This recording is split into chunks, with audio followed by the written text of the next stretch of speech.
The Candid Frame is supported by donations by listeners just like you. Help us to bring you great conversations with great photographers. Support the show today with your monthly contribution through our Patreon effort at patreon.com/The Candid Frame, or click on the link in the show notes or the website at thecandidframe.com. Thank you.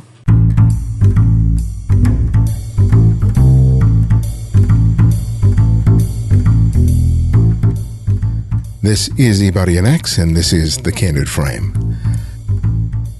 For the past week, I've been down here in Johannesburg, participating in the Photographic Society of South Africa's latest Congress, which focused on street photography. It's my first trip to the continent of Africa, and it's been an amazing experience, both creatively and personally. I can't say enough about the many people that I've met and the amazing things that they've shared with me. Special thanks to Francois and Petra for playing host to me while I've been here. One of the people that I met and had the pleasure to interview is Anton Bosman, a photographer who is as much in love with Johannesburg as I am with Los Angeles. During his presentation, but also during the photo walk that he led, I was impressed not only by his attention to the subtlety of light and scene, but also his knowledge of the city's history. It made my experience of it all the more richer. Through him and the others that I've met here, I've been able to discover Johannesburg in a very personal and intimate way.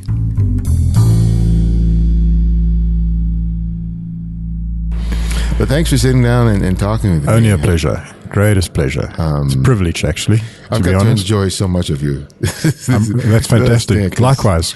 Yeah, because the presentation was fantastic. And then having the opportunity to go out and shoot with you was even more so. Appreciate that. And yesterday was magical, I think. Wasn't it? We had such a fantastic time. The city was buzzing. And the nice thing was, I took you guys to a part of the city that people would avoid. They're terrified to go there. Yeah. But what they don't realize is just it's a working district. People go there to earn a living. They're not there to commit crime. Mm-hmm. And if you go there, you get to experience the culture of the city, but the as you saw yesterday, the mix of cultures, which is quite amazing. And obviously fantastic city life, different to any other city, where I find, like when I was in New York, people are always in a rush. They walk fast and they're moving and they're going places. Here people walk and they'll stop and they'll kind of pick their nose or take out a sweet and have a sweet. They're not in so much of a rush. It's if you look at what a lot of the people do that work in the city, they live quite far away from the city as well. So for them, they've got certain times they need to get to where they catch their transport, whether it's a taxi or getting on a train. Mm-hmm. And, they finish work, let's say, at 3:00 in the afternoon because they've been there since 6 in the morning, and they can only catch the next train at 5:00. Right. So they use that time to basically have a bit of quiet time, have a snack, walk around, just get away from work day, get away from having to go back to home. For some people, that's pressure. Mm-hmm. But you'll find it's a place where a lot of people just go to unwind. Yeah, and what was fascinating about Gandhi Square, which is, for people who are not familiar with Johannesburg, it's sort of a central hub for all of this public transportation and these buses. Absolutely, yeah. And what was really interesting for me was to see the social interactions that were happening revolving that. Yes. In Los Angeles, you'll see areas where people are connecting to get from point A to point B, and maybe like transfer centers. Right. But there wasn't the level of social interaction that I saw yesterday, because it was people who may be only familiar with each other as a result of this time. Absolutely. And because they share the same language, they may be from the same tribe, or the same cultures, whatever. Yes. They're sitting down there and socializing and engaging with each other. And back in the States, you don't see that. You may see somebody you see as part of your daily commute all the time. So they become familiar with each other. But they don't talk to each other. Oh, really? No, you'll just see the same quite faces. Surprising. Yeah, because everyone is sort of very insular. So here with us, when you get that, if you and I had to commute for 2-3 weeks solidly, and we end up commuting for a year on end, we'd become great friends. That's how we operate in this country. You get to know that person, and eventually you start socializing with them, and you do things outside of that normal routine. And I think it's, I don't know if it's a South African culture, but we are very friendly people and accepting and love to socialize. Yeah. Well, it's been evident since I've been here. So you've enjoyed that.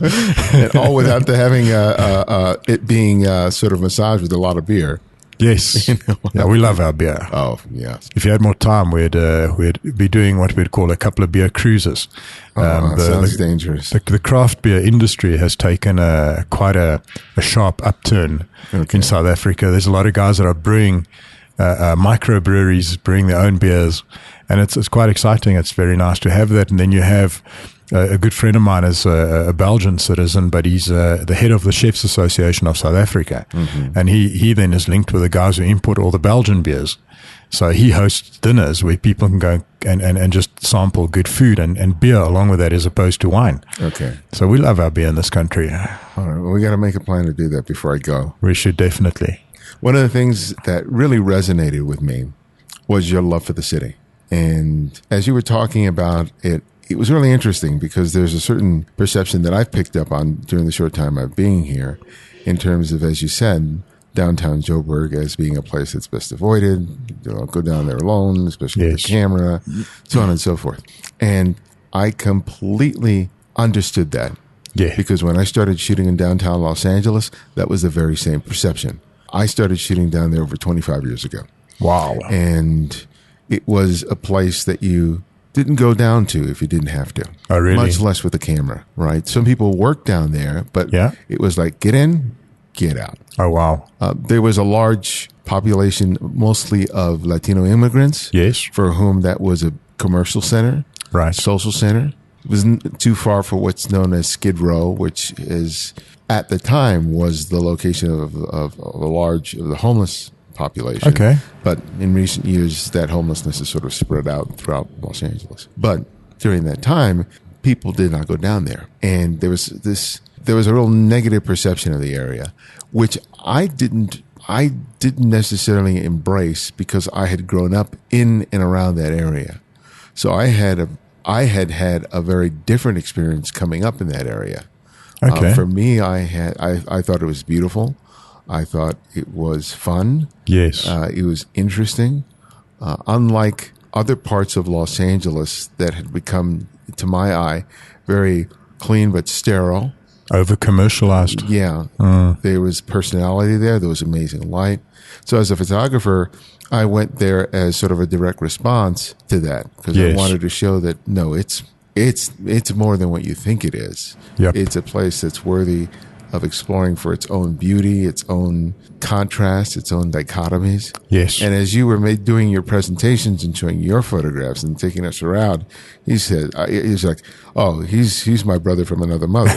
You know? It's fantastic, yeah. So I've noticed we have very much the same feeling and the same ideas of how we like to shoot and what we like to portray, show people. Mm-hmm. But tell me about that. Yeah. That relationship. I mean, you're... Most definitely. I didn't grow up in the city. It wasn't the kind of place that you grew up in when you lived in South Africa, because as a youngster in the early 70s and 80s, the center of the city was obviously exactly that. It was a central business district and mostly owned by banks. So a lot of people would do exactly that, travel into the city, go about their working day, get on the bus and leave. Exactly what you said about LA just now. Mm-hmm. However, we didn't have quite the crime element in the city that you're talking about to that extent. But there were some issues around. Obviously, there were places in the city that you completely avoided, that you didn't go to. One of those places you completely avoid today is Hillbrow, and that was one of the places that we frequented quite heavily. Mm-hmm. And you know, when I did the presentation yesterday, I obviously showed the iconic landmarks that form the skyline. Yeah. So one of those is a building called Ponte. It's that big round building that you see from all over, mm-hmm. wherever you're driving. And that was built as an apartment block, or what we call in South Africa a block of flats. I quite hate that term, but it's a block of flats. And it was built to get the more upper crust, more wealthy individuals to come and actually get apartments there, live in the city, and invest their money into the city and into that part of the city. And as a result of that, we got suburbs surrounding that that have become very affluent, areas like Houghton, to a lesser extent, but a little bit further away, Sandton. So we've got all this wealth just on the outskirts of which was an up-and-coming, vibey, enjoyable place.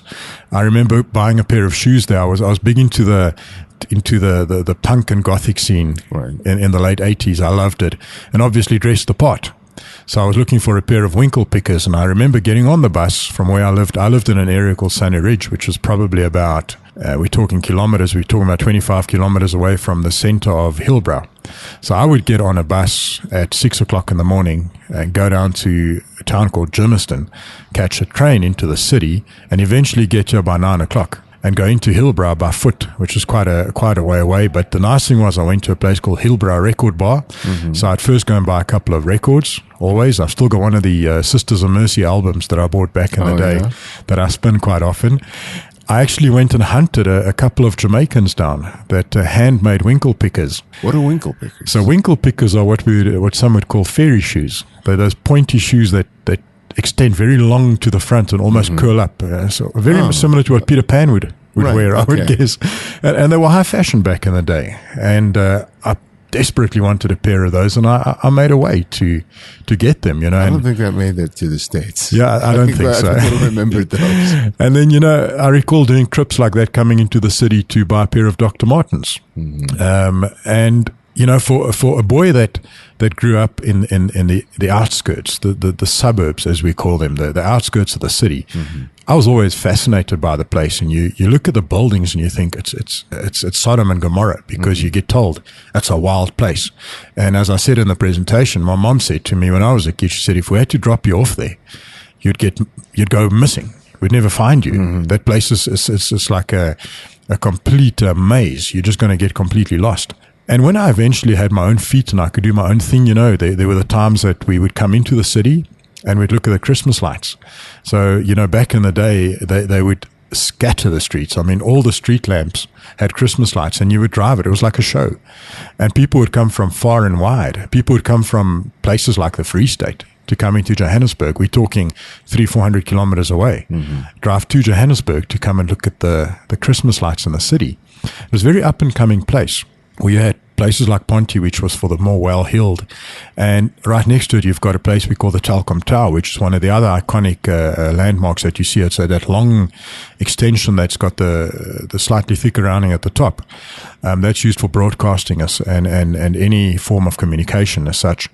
And they had a revolving restaurant in there. So, you know, when somebody got a bonus, they got treated to their restaurant by their parents or whoever took them there.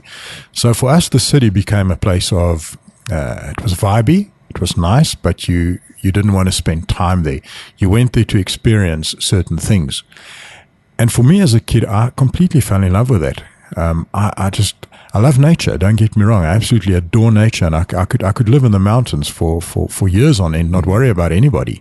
But there's just something about city life and connecting with people, even if I don't communicate with them. When somebody walks past me, I connect with them. It's amazing. I look at them and immediately I start thinking about what they're doing, where they are, who they are, and if they make the eye contact, even better.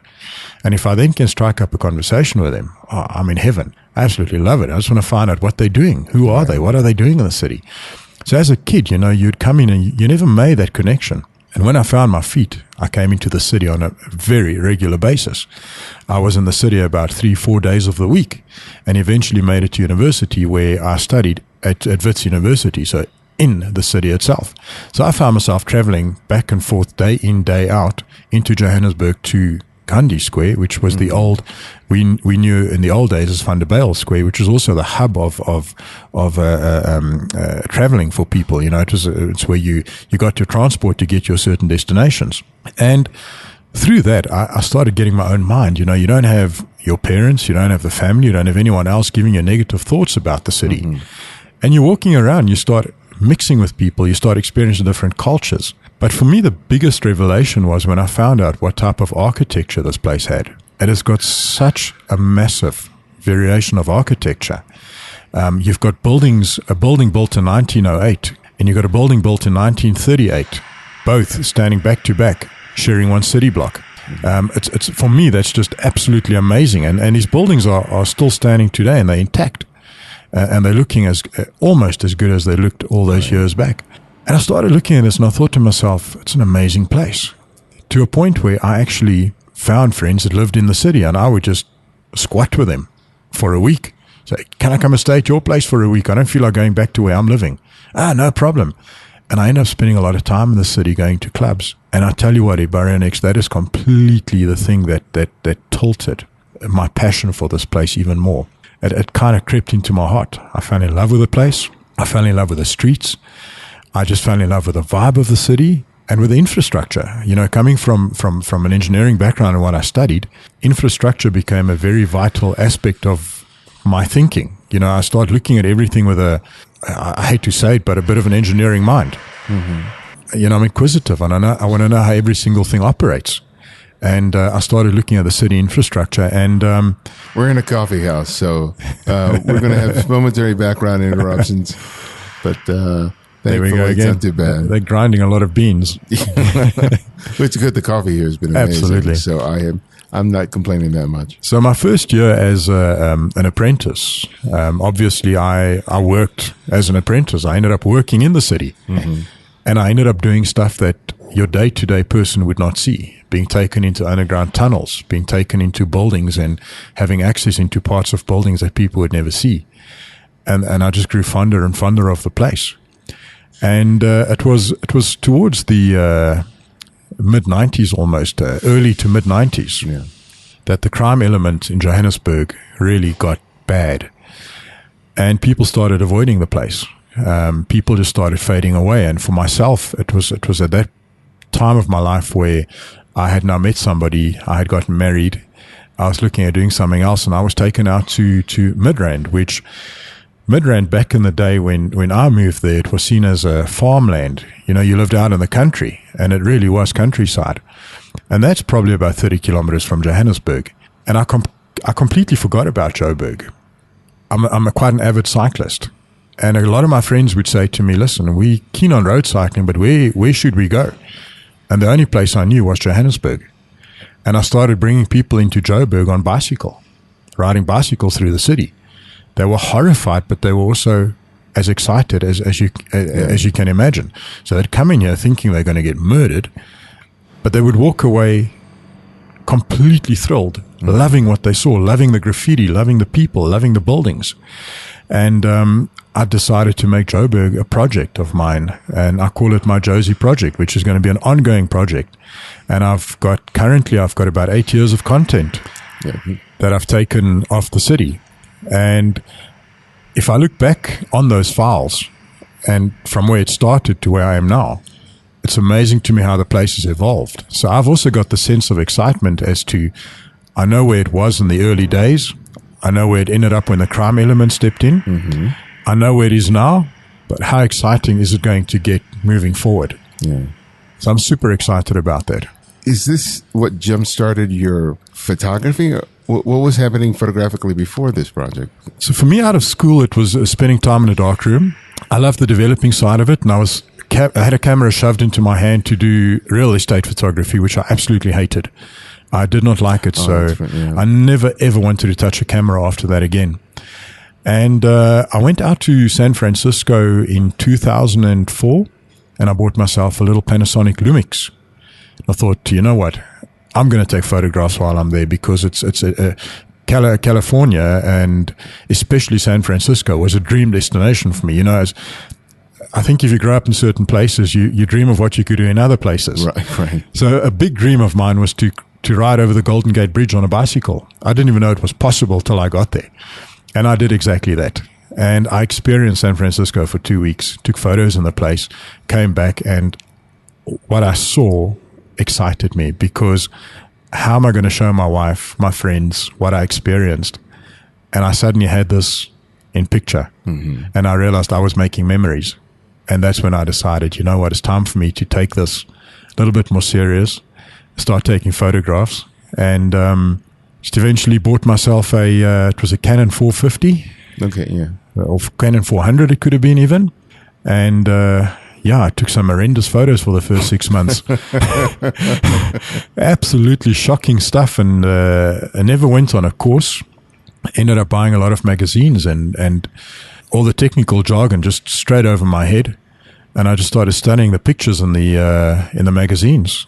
And I think it was after about the first 6-7 months, I figured out the magical triangle, which is the aperture, shutter speed, and your ISO. Mm-hmm.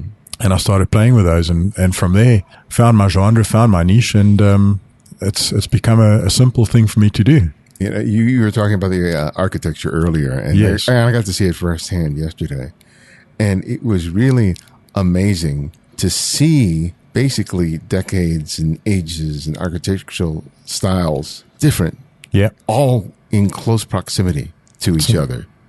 And it was kind of like out of a science fiction novel or something, or movie, where the aliens take different parts of cities all over the world and then they just plant them in the desert, it's amazing, together. And you're just looking at this sort of mishmash of different styles and designs and epochs. And on top of that, this quality of light that's sort of bouncing all over the place and coming down in shafts, and it was just a photographer's dream. I think my logic behind it, if I have to give my sort of reason as to why I think this has happened, we're a third world country that we don't really have that thought of development. So we end up copying a lot of things.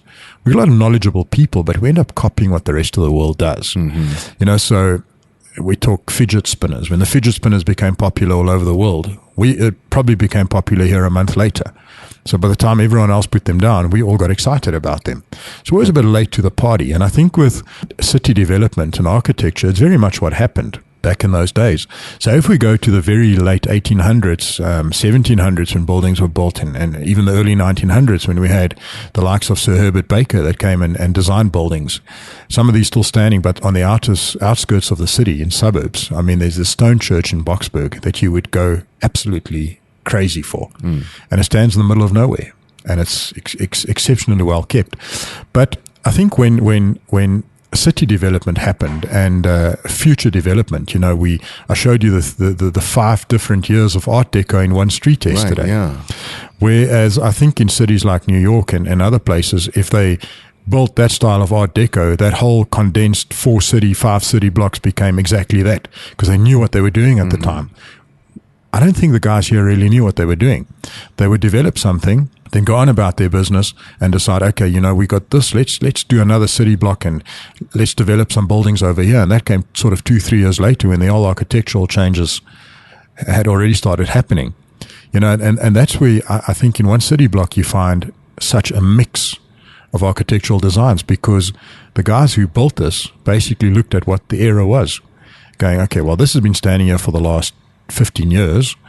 We're not going to occupy the other half of the city block and build a building there. Mm-hmm. But in 15 years, we've gone from this type of architecture, Gothic style of architecture almost, down to the first of the Art Deco years of architecture.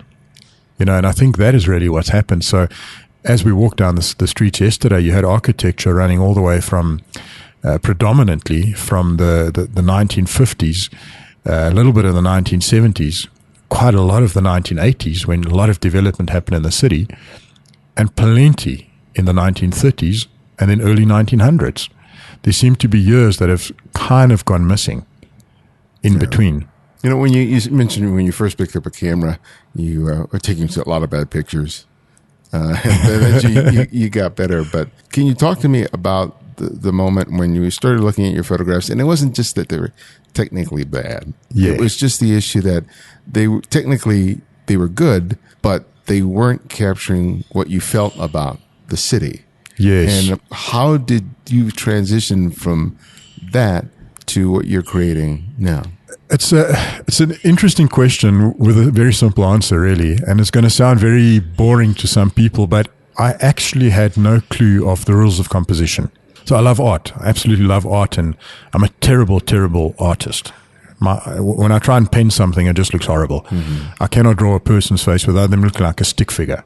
But I can appreciate art. Absolutely love it. My daughter is an incredible artist. I always felt that I was creative to some sort of extent. When I picked up a camera for the first time, besides the fact that things were overexposed and underexposed and it just looked horrible and was out of focus, one thing I realized is I actually had no clue of the rules of composition, because it always bugged me that my photos, as they started looking better, they got more in focus and I would get the exposure right. But there was just nothing that excited me about my own pictures. And I eventually thought to myself, what could it be? And I went on the internet and I just Googled what makes a good photo. And the thing that popped out at me the whole time was composition. And I started studying the rules of composition and what they're about. And I started applying them to my own photos.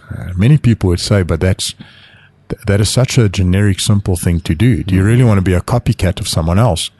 But what I learned in the process was that if you understand those rules, you can create good photographs. If you understand what a leading line is, you can create a good photograph.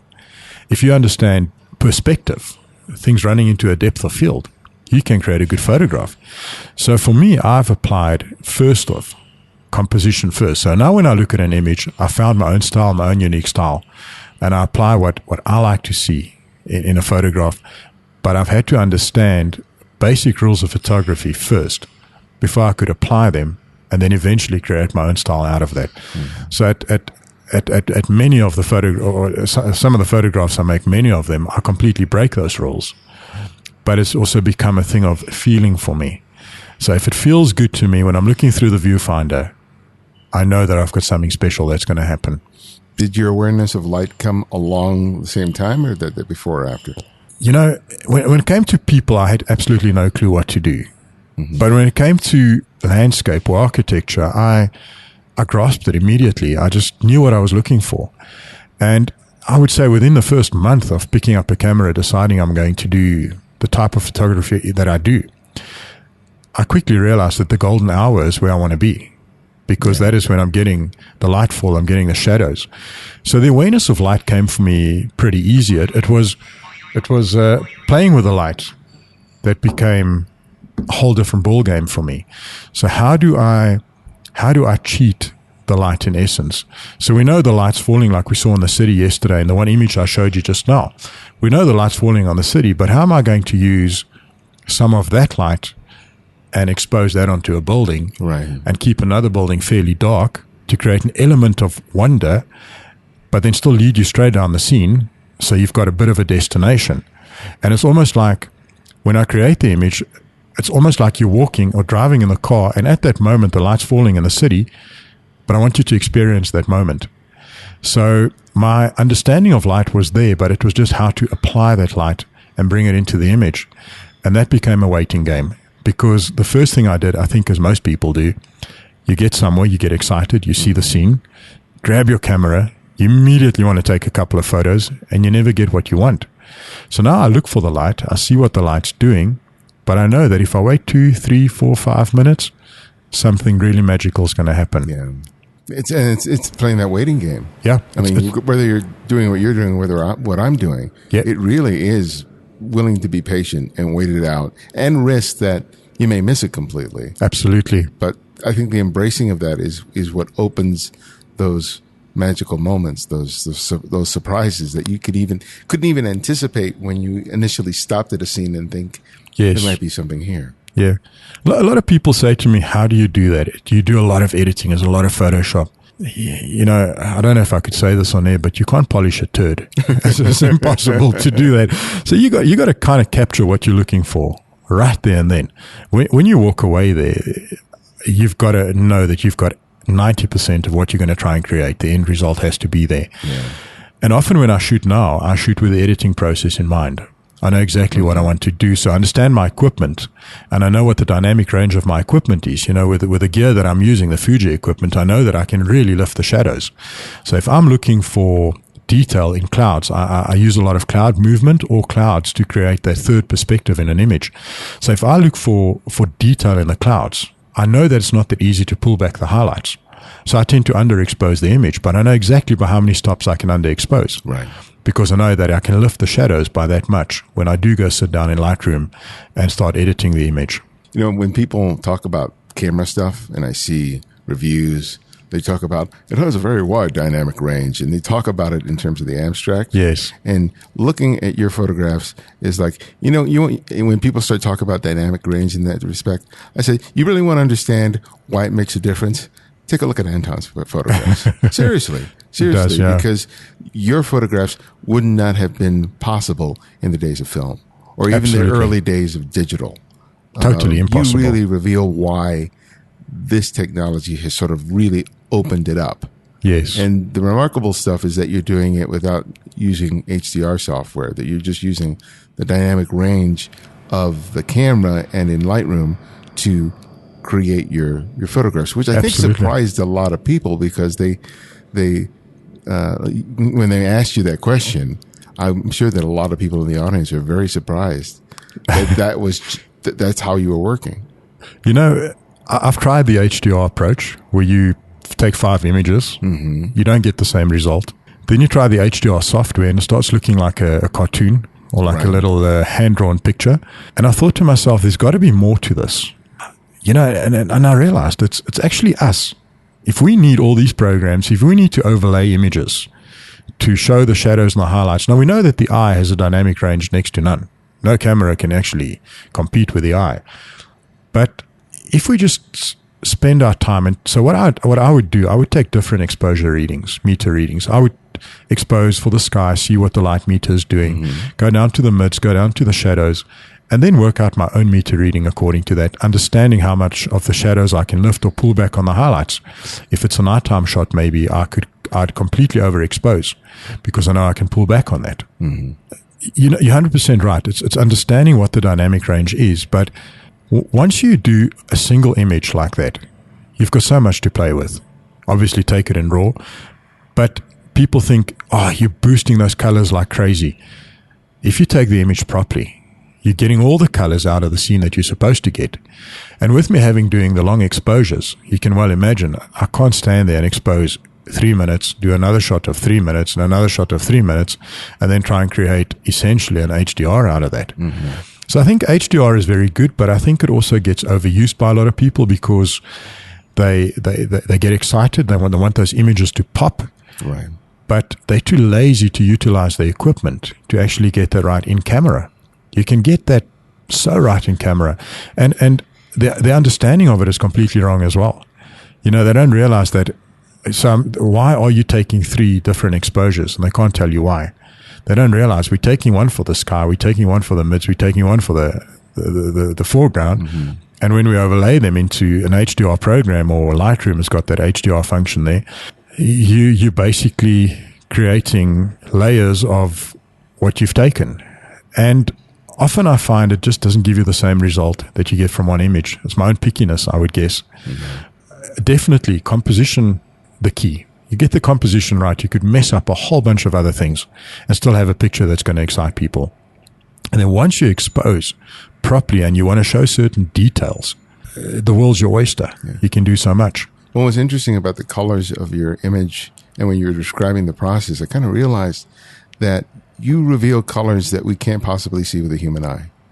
And by that I mean that if you have a spot in a scene that's in color, and it gets illuminated by direct sunlight, it looks very different when it's in shade. The hue, the density of that color is completely different. When you're doing a long time exposure, especially when the light is changing, yes, that color is changing absolutely within that time frame.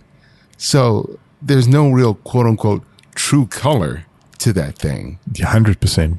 Absolutely. So tell me about your awareness of how color changes as a result of doing the long time exposures, and how you sort of played with that in terms of how you interpreted the scene, because most you're definitely. not doing a literal.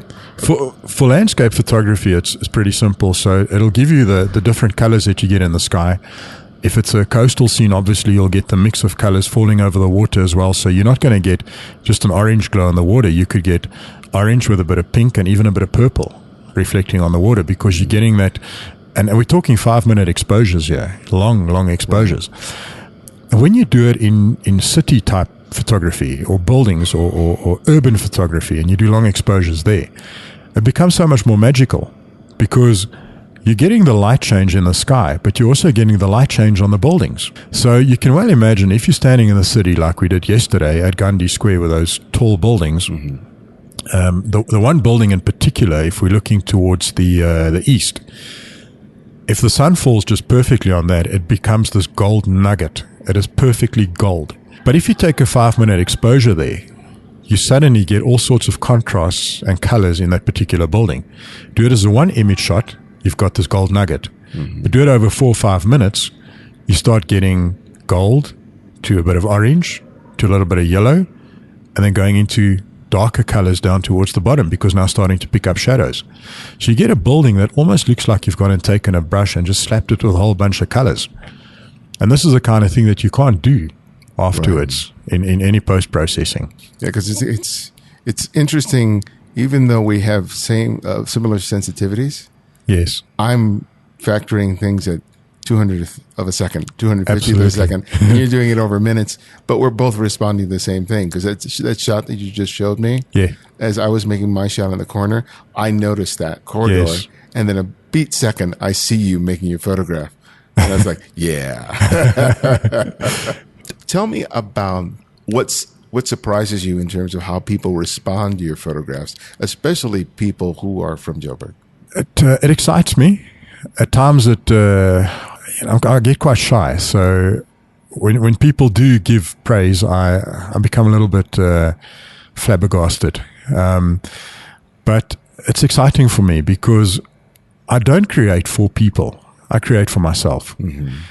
But it's exciting to see that I can excite others. They look at the images and they get very happy about what they're seeing. And even more exciting when they look at the image, whether it being a print or on a phone or on an iPad, wherever they're looking at it, and they start pointing and they go, I used to work there. Yeah. I love it, and you can see them becoming very nostalgic. I've shown people photos of Johannesburg where they start crying and I'm thinking, gosh, it's not that beautiful, and they start telling you the story as to what they are seeing in the scene, and you realize they work there, they spent time there, and they tell you that what their life was like when they were there, what a hard time they were having, or they were getting married, or they just had their first child when they worked there. For me, that's exciting.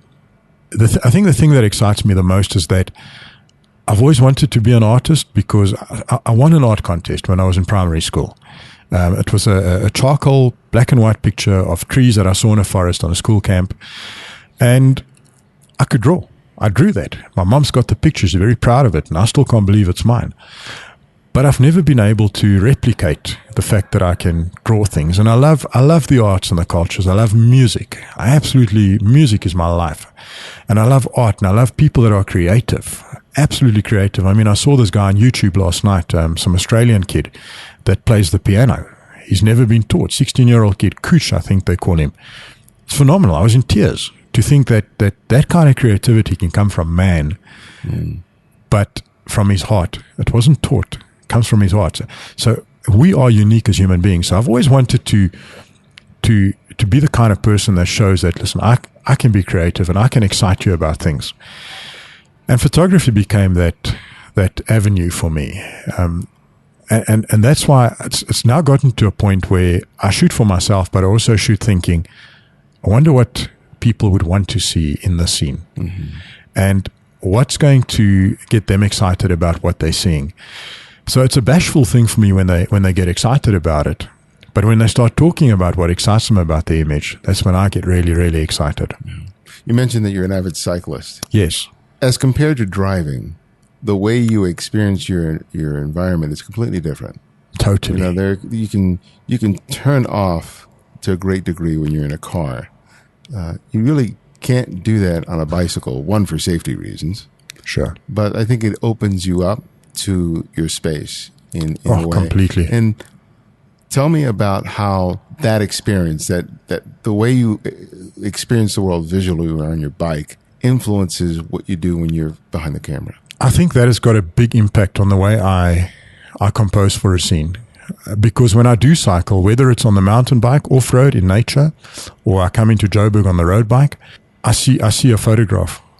Everywhere I go, I see a photograph. I think I can make a photo of this. I can make a photo of that. It's quite difficult to just stop for every single thing and photograph. You'll never get home. I think it's a massive contributing factor that in my life that's helped me to compose the way I do and see things the certain way that I do see them. Because, I'm moving along on the bike. I'm not in a car looking straight ahead of me. I'm not looking at, of course I'm looking at traffic lights, but I'm not concentrating purely on that. I'm on the bike. My head's turning around. I'm looking at every single thing that I see. And I start seeing perspectives. I start seeing compositional elements in wherever I am. And most importantly, the light, because I'm riding and I'm always up early in the morning. I'm out at 5 in the morning. So I ride from dark to sunrise. And then once the sun is up fully at about 7 o'clock, that's when I get home. So when I cycle, I also get to understand what the light's doing at certain times of the day. So it's become very easy for me. Like when I took you guys out yesterday, I knew exactly if we get there this time, if we get there that time, this is the kind of light that we're going to have, and this people should get some shots. Thank you for that. Pleasure. And I think it's a massive contributing factor in my life. And if you look at some of the most successful street photographers out there, I mean, we talk about Henry Cartier-Bresson. The man walked by foot. And I think the fact that he was on foot helped him to see things that you would not normally see if you're in the hustle and bustle of city life and getting into transportation where you don't see these things. You have a family? I do. A beautiful young girl. I've got a daughter, a son. A son. A son. Daughter is 18. My son is 13, and I've got a wife, 24 years. We've been married. I got one. I'm one up on you. You one up on me. I'm catching you. But tell me about raising a family, having a business, and then finding time for your photography. It's not as difficult as what people would think, because if you have a passion for things, you make time to do those things. So the only thing that really suffers is my sleep. But, my theory on that is that when I'm in retirement, I've got enough time to sleep. Yeah. And hopefully not. I'd want to be walking around with a camera. But I make time to do these things. So I'm up early in the morning. I get to bed, on a good night, I get to bed at about 11 o'clock. And I'm up at 4 o'clock in the morning. And I'd get on the bike, go and cycle, get back home, love the family a little bit, get off to work, and then see the family back in the evening again. So I make time for that, and they love what I do. They're my biggest supporters, which I think is the most important aspect that one should have. Mm-hmm. They absolutely adore what I do. So if I say to them, guys, why don't we go into town for lunch today? They're like a bear. They love it. They all can't wait to get in the car, go into town. They get a little bit annoyed when I do the long exposures. Like my son would say to me, Dad, your camera always takes so long to make a photograph. I'd say to him, but I'm doing a long exposure. Use a phone. It'll be quicker. But they love it, So I think having a supportive family makes it very easy. And I think having a family is what balances that for me. Because if I didn't have a family, I'd probably just go completely ape with a camera. You'd probably never see me. I would just want to capture scenes and capture city life and capture nature as much as I could. Well, my last question that I ask each guest, I ask them to recommend another photographer for our listeners to discover and explore on their own. It can be anyone. It can be someone you've long admired or someone you've recently discovered. So who would that photographer be and why? Any photographer. Any photographer.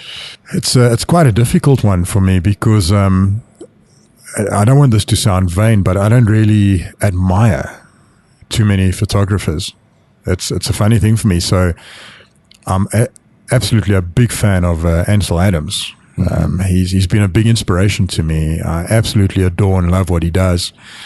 I would have to say a photographer whose stuff I really, really, really enjoy is Scott Kelby. Oh, Scott, yeah. Uh-huh. I take a lot of inspiration from there as well, and often find myself just throwing his name into Google and looking at his images. Sitting there like a little groupie, and obviously your stuff I've followed quite a bit over the years. Loving city life, I caught onto your stuff at one time. I didn't even know you were on Instagram. Oh, okay. So that's a nice find for me. You. And that's why I was quite bashful when I met you on Sunday. I become quite shy when I'm around people that I admire. But there's very few that I would sort of idolize and put on a pedestal. But definitely, I love the work of Scott Kelby. But for me, there's been no greater inspiration than Ansel Adams. Yeah, he's great. Thank you, man. Thank you so much. Thank you for making time for the interview. Thank you for showing me your Joburg. Only a pleasure. And I look forward to a friendship for a very long time. Thank you very much. Appreciate that.